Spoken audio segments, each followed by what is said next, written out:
Jovens, bem-vindo à aula de número 4 sobre navegadores. Como eu falei nas aulas anteriores, as aulas de vocês que estão em casa vai ser sempre segunda e quarta, e aí eu coloco uma aula na segunda atividade e essa atividade fica online até na terça-feira. E aí eu coloco outra aula na quarta e a atividade dessa aula da quarta fica online até na quinta-feira. Então, vai ser assim o padrão da aula de vocês. Eu estou tentando fazer sempre uma aula mais prática para vocês, justamente porque vocês estão em casa e muita gente assiste pelo celular e não tem como praticar no computador. Então, eu estou tentando aqui fazer da melhor forma possível para vocês. Qualquer coisa de dúvidas, vocês deixem aí no comentário do vídeo, que aí eu vou respondendo vocês, tá? Que eu vou saber qual é a dúvida, o que vocês precisam de alguma ajuda, alguma coisa assim do tipo. Então deixa aí no comentário do vídeo que eu vou ajudar vocês. Hoje a nossa aula vai falar sobre os navegadores.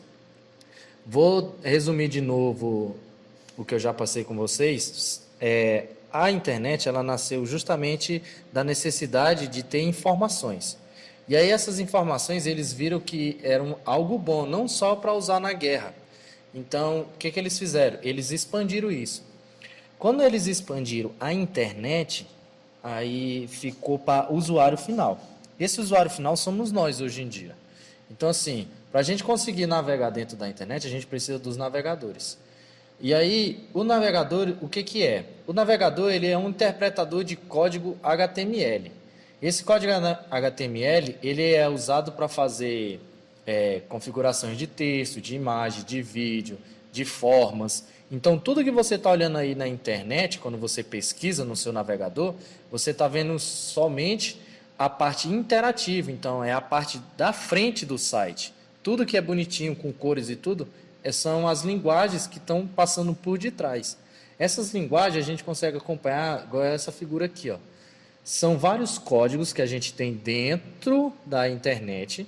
E aí o que o navegador faz? O navegador ele vai pegar todos esses códigos aqui e vai interpretar ele e vai devolver para a gente de uma forma mais dinâmica, mais apresentável, de forma que a gente consiga utilizar, por exemplo, dar um play num vídeo do YouTube, salvar uma imagem, alguma coisa assim do tipo na internet. Então, tudo que vocês olham é só a parte da frente. Porque a parte de trás é justamente esse HTML. Então, assim, essas linguagens, elas tinham que ser interpretadas. E daí que nasceu quem? Os navegadores. Os navegadores, eles nasceram em 1990.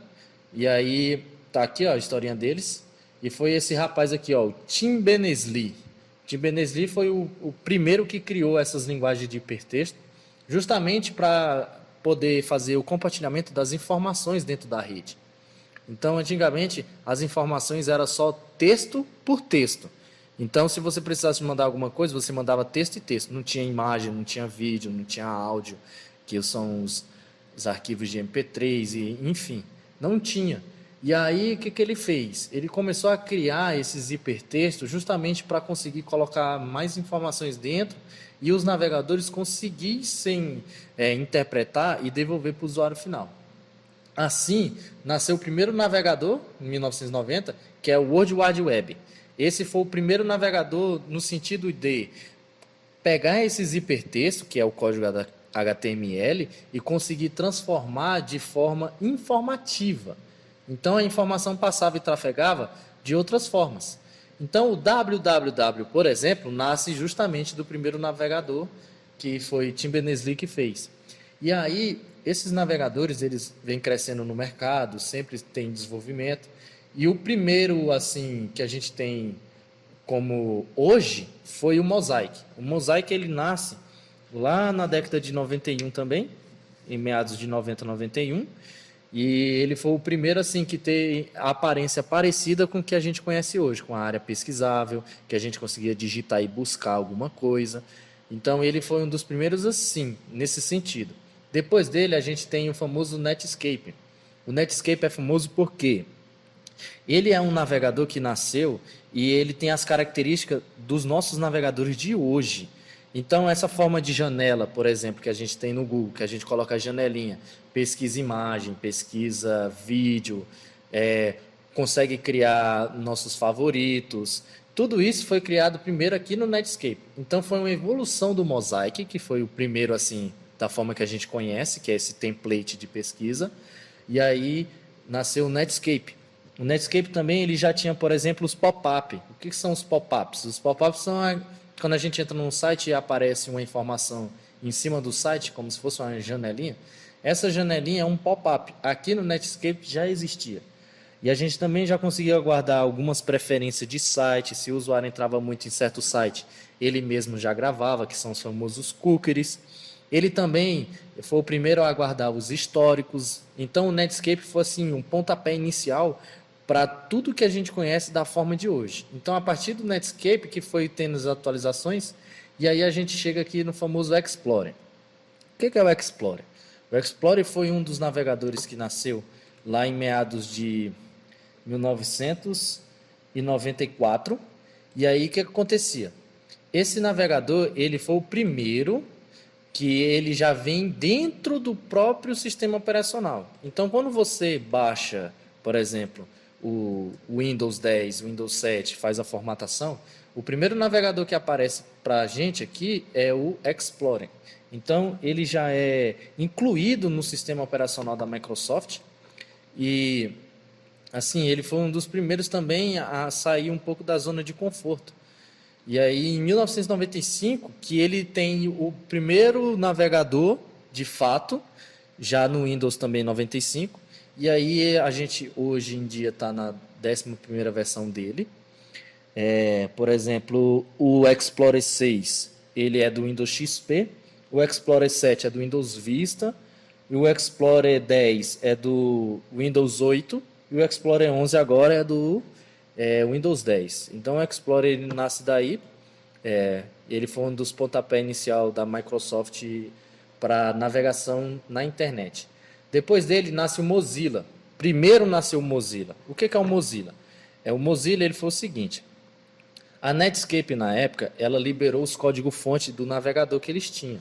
Aquele navegador que nós passamos, esse daqui, ó, o Netscape, esse daqui alguns anos depois, que foi no ano de 1998, ele vira o que? O Mozilla.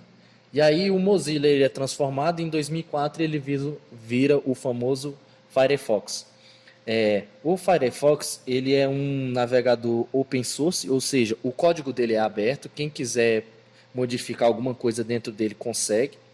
Além de ele também conseguir interpretar aqueles códigos HTML e devolver para o usuário, ele é um dos concorrentes direto do Google Chrome, por exemplo. Ele nunca ganhou do Google Chrome, mas sim, ele tem os recursos estáveis nele, ele tem um método de segurança um pouquinho melhor do que o do Google. Ainda é usando os servidores do Google, mas assim, a forma de interpretação dele de código é um pouco mais, digamos assim, apresentável ao usuário final também. Ele também é mais direcionado ao pessoal, a galerinha de TI que faz site, os web design, que ele tem algumas extensões. Ele tem umas curiosidades muito interessantes. Por exemplo, essa raposinha aqui, ó, na verdade, não é raposa. Mesmo sendo o nome Firefox, que se remete à raposa de fogo, esse mascote aí, na verdade, ele é um urso vermelho. Essa palavra Firefox, ela não é dividida, ela é junta. Então, esse Firefox significa urso vermelho. Ele foi o primeiro navegador a ter extensões. O que são as extensões aqui dentro desse navegador?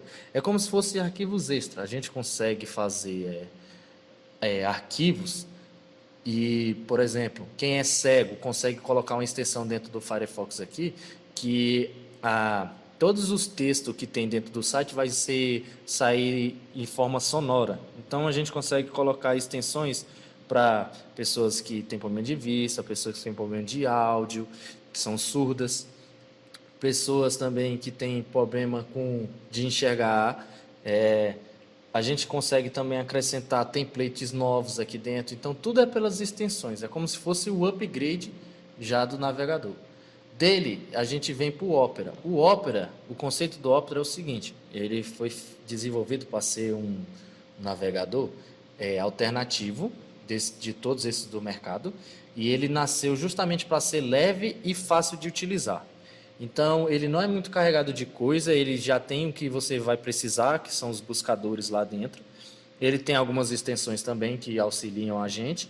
Ele tem, a página inicial dele também é bem interessante, que ele já tem o WhatsApp web, por exemplo, ele já tem o Instagram, ele já tem o Message do Facebook.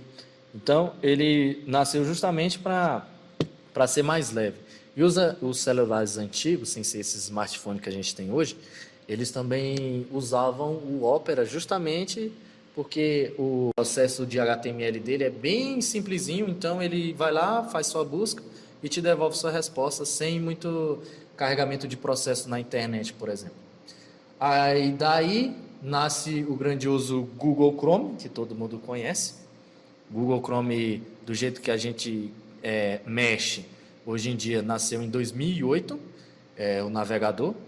Ele veio da criação justamente dessa parte de HTML. Então, ele quis fazer algo mais diferenciado dentro do mercado. Então, o Google Chrome, desde quando ele foi criado, ele já pegou esse mercado de navegação na internet e dominou para ele. E aí, só por curiosidade também, o Google, na época que ele foi criado, ele só tinha 10 discos de HD com 4 GB cada um.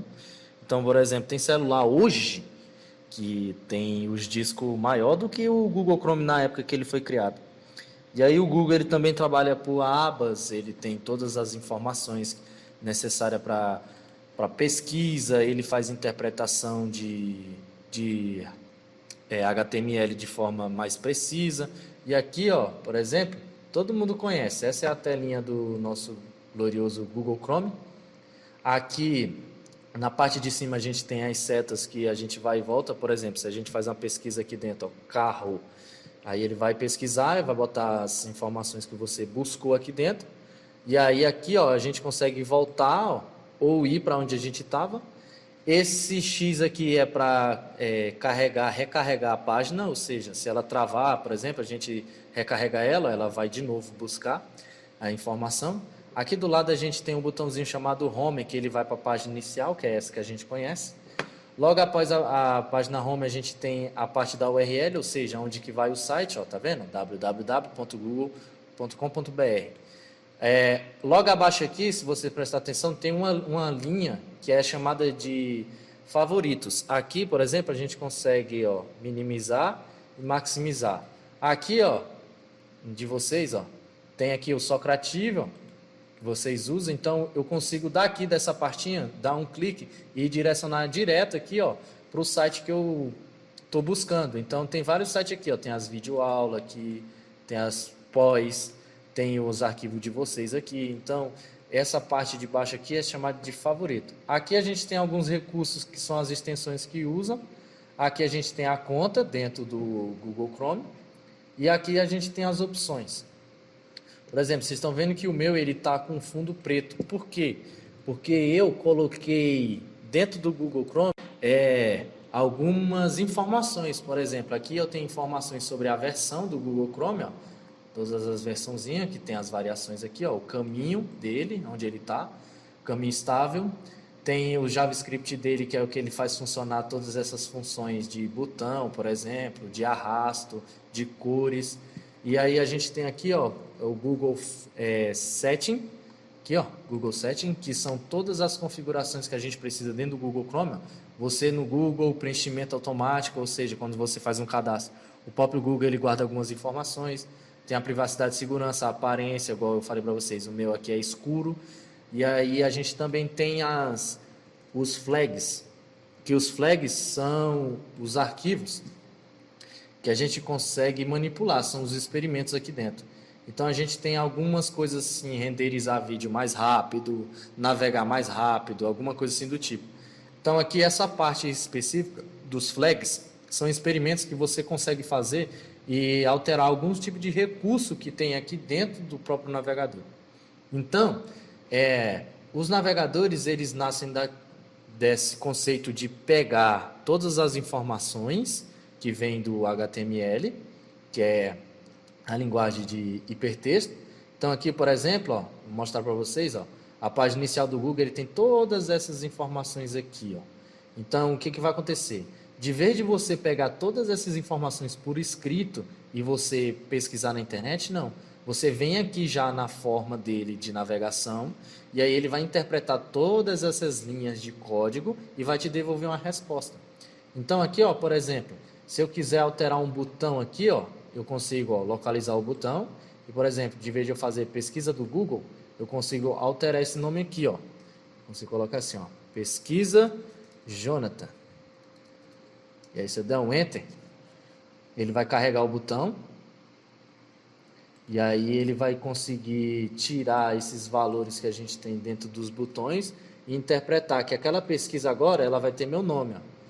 E aí se eu quiser aqui, ó, por exemplo, alterar o nome, vou botar aqui meu nome de novo. Jonathan. Olha lá, ó, o botão agora ele vai ter o meu nome. Aqui também a gente consegue, sei lá, se quiser trocar essa imagem aqui, a gente também consegue. É só vir aqui, ó, marcar a imagem que a gente quer. E aí a gente troca esse caminho da imagem. Ó, tá vendo ele mostrando aqui, ó, logo acima, ele mostra. Então, assim, de vez de você usar todos esses códigos dentro da internet para navegação, você usa ele da forma que a gente conhece. E aí ele é interpretado e manipulado justamente para auxiliar o usuário final a mexer nessa rede mundial chamada de internet. Então, esses são os navegadores que a gente usa hoje em dia. A gente tem mais alguns, a gente tem milhares no mercado. Os que a gente mais usa são esses três desse lado aqui, que é o Google, o Opera e o Mozilla. O Opera assim, comparando esses três lugares, o Google é o primeirozão. O Mozilla fica em segundo lugar e o Opera fica em terceiro.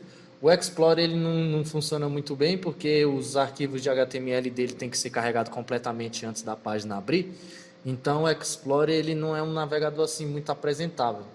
Ele fica assim muito abaixo do mercado em questão de navegação.